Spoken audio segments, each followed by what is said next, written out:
Hey guys, स्वागत है आपका इस वीडियो में। बिहार पीजीटी हिंदी का सिलेबस जो दिया हुआ है उसमें चयनित कहानियाँ दी हुई हैं 6। जो कानों में कंगना, उसने कहा था, कहानी का प्लाट, पूस की रात, पंचलाइट और चीफ की दावत। तो उसमें से एक कहानी है चीफ की दावत, उसी को हम लेके यहाँ पे आए हैं। तो आइए देखते हैं चीफ की दावत का सारांश क्या है। चीफ की दावत भीष्म साहनी का लिखा हुआ है। इसका पृष्ठभूमि देखते हैं। पहला पाठ 1957 ईस्वी में, इसमें कुल 15 कहानियाँ संग्रहित हैं। पहला पाठ जो 1957 में इनका कहानी संग्रह है, उसी में ये चीफ की दावत कहानी संकलित है। इसमें टोटल 15 कहानियाँ संकलित हैं। ठीक है, यह साहनी जी का दूसरा कहानी संग्रह है। कौन? पहला पाठ। और पहला कहानी संग्रह कौन है? भाग्य रेखा है। ठीक है, आगे देखते हैं।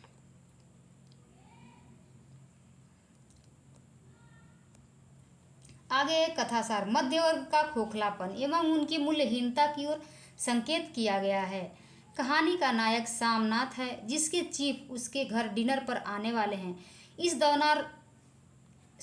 दौरान वह अपनी बूढ़ी माँ को बाधा समझता है और उसे छिपाना चाहता है, परंतु माँ से ही काम बनता देख उनकी खुशामद करने लगता है।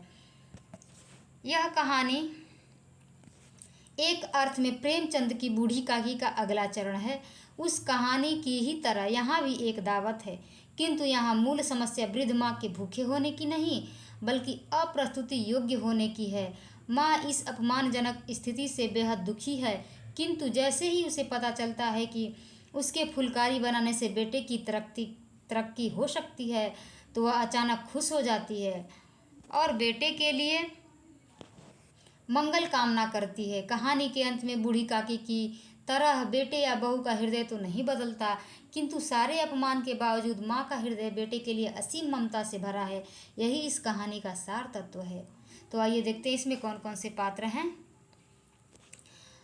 मुख्य पात्र है सामनाथ, मध्यवर्गीय नौकरी पेशा व्यक्ति, जिसकी जीवन शैली में दिखावा बहुत है। पदोन्नति पाने के लिए चीफ को प्रसन्न करना चाहता है। बूढ़ी माँ को फालतू वस्तु समझता है और उसी से अपनी स्वार्थ सिद्धि भी करता है। बूढ़ी माँ सामनाथ की निरक्षर विधवा माँ, जिसके पास पारंपरिक भारतीय माता का विराट हृदय है, पुरानी पीढ़ी का प्रतीक और अपने ही घर में दोयम दर्जे की चीज खड़ाऊ पहनती है और बीमारी की वजह से खर्राटे लेती है। अक्सर बूढ़े लोगों को देखा जाता है तो सोने के टाइम में खर्राटे लेते हैं, जिससे आधुनिक पीढ़ी के सामनाथ को चीड़ है। चीफ से मिलने पर सकुचाती है ताकि उसका बेटा बुरा न माने। बेटे की तरक्की के लिए कमज़ोर आंखें होने के बावजूद खुशी खुशी फुलकारी बनाने को तैयार हो जाती है। फुलकारी पंजाब के गाँव की दस्तकारी का एक सुंदर रूप है। चीफ सामनाथ के बॉस रहते हैं, जिसकी वह खुशामद करता है, परंतु संश्रांत परंतु सहज सामनाथ की बूढ़ी माँ से प्यार से मिलता है। बकौल चीफ उसे गांव के लोग बहुत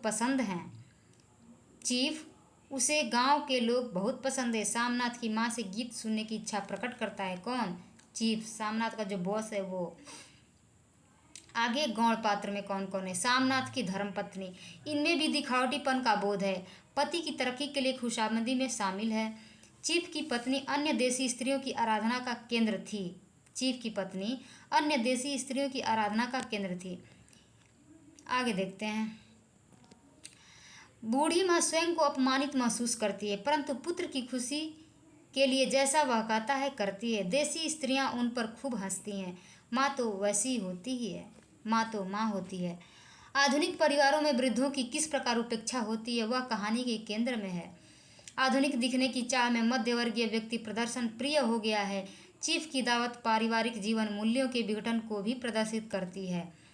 माँ का विशाल हृदय स्पर्शी ममत्व भी कहानी में स्पष्ट दिखता है। आइए देखते हैं इसमें जो महत्वपूर्ण कथन है वो। घर का फालतू सामान अलमारियों के पीछे और पलंगों के नीचे छिपाया जाने लगा। कब? जब उसके बोस सामनाथ के बोस घर आ रहे थे, तब की बात हो रही है। घर का फालतू सामान अलमारियों के पीछे और पलंगों के नीचे छिपाया जाने लगा। तभी सामनाथ के सामने सहसा एक अड़चन खड़ी हो गई। माँ का क्या होगा? सामान को तो अलमारियों के पीछे छुपा दोगे, माँ का क्या होगा? माँ कोई सामान थोड़ी ना है जो माँ को छुपाया जा सकता है। जो वह सो गई और नींद में खराटे लेने लगी तो सामनाथ कहता है कि जो वह सो गई और नींद में खराटे लेने लगी तो अब खराटे लेने से उसका बॉस बुरा मान जाएगा और सामनाथ की तरक्की में रुकावट बन जाएगी। सामनाथ को अच्छा नहीं लग रहा था। अच्छी भली यह भाई के पास जा रही थी, तुमने यूं ही खुद अच्छा बनने के लिए बीच में टांग अड़ा दी। किसको कह रहा है? उसकी पत्नी कह रही है, सामनाथ की। और खुदा के वास्ते नंगे पांव नहीं घूमना, न ही अच्छी भली यह भाई के पास जा रही थी, तुमने यूं ही खुद अच्छा बनने के बीच में टांग अड़ा दी। सामनाथ कह रहा है। और खुदा के वास्ते नंगे पांव नहीं घूमना, न ही वह खड़ाऊ पहनकर सामने आना। किसी दिन तुम्हारी यह खड़ा उठाकर मैं बाहर फेंक दूंगा। अपनी माँ से कर रहा है। 7 बजते बजते माँ का दिल धक धक करने लगा। अगर चीफ सामने आ गया और उसने कुछ पूछा तो वह क्या जवाब देगी? अंग्रेज को तो दूर से ही देखकर घबरा उठती थी, यह तो अमेरिकी है। न मालूम क्या पूछे, मैं क्या कहूँगी। माँ का जी चाहा कि चुपचाप पिछवाड़े विधवा सहेली के घर चली जाए, मगर बेटे के हुक्म को कैसे टाल सकती थी। चुपचाप कुर्सी पर से टांगें लटकाए वहीं बैठी रही। सामनाथ का क्रोध बढ़ने लगा था। बोलते गए, तुम मुझे बदनाम करना चाहती हो ताकि दुनिया कहे कि बेटा माँ को अपने पास नहीं रह सकता। नहीं बेटा, अब तुम अपनी बहू के साथ जैसा मन चाहे रहो। मैंने अपना खा पहन लिया, अब यहाँ क्या करूँगी? जो थोड़े दिन जिंदगानी के बाकी हैं, भगवान का नाम लूँगी। तुम मुझे हरिद्वार भेज दो। माँ कहती है बेटे से, सामनाथ से, कि तुम मुझे हरिद्वार भेज दो। तुम चली जाओगी तो फुलकारी कौन बनाएगा? बेटा कर रहा है। साहब से तुम्हारे सामने ही फुलकारी देने का इकरार किया है। मेरी आंखें अब नहीं है बेटा जो फुलकारी बना सकूं। तुम कहीं और से बनवा लो, बनी बनाई ले लो। माँ, तुम मुझे धोखा दे के यूं चली जाओगी, मेरा बनता काम बिगाड़ोगी। जानती नहीं, साहब खुश होगा तो मुझे तरक्की मिलेगी।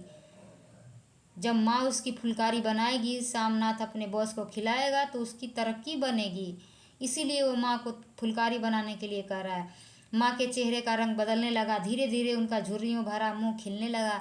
आंखों में हल्की हल्की चमक आने लगी। तो मैं बना दूंगी बेटा, जैसे बन पड़ेगा बना दूंगी।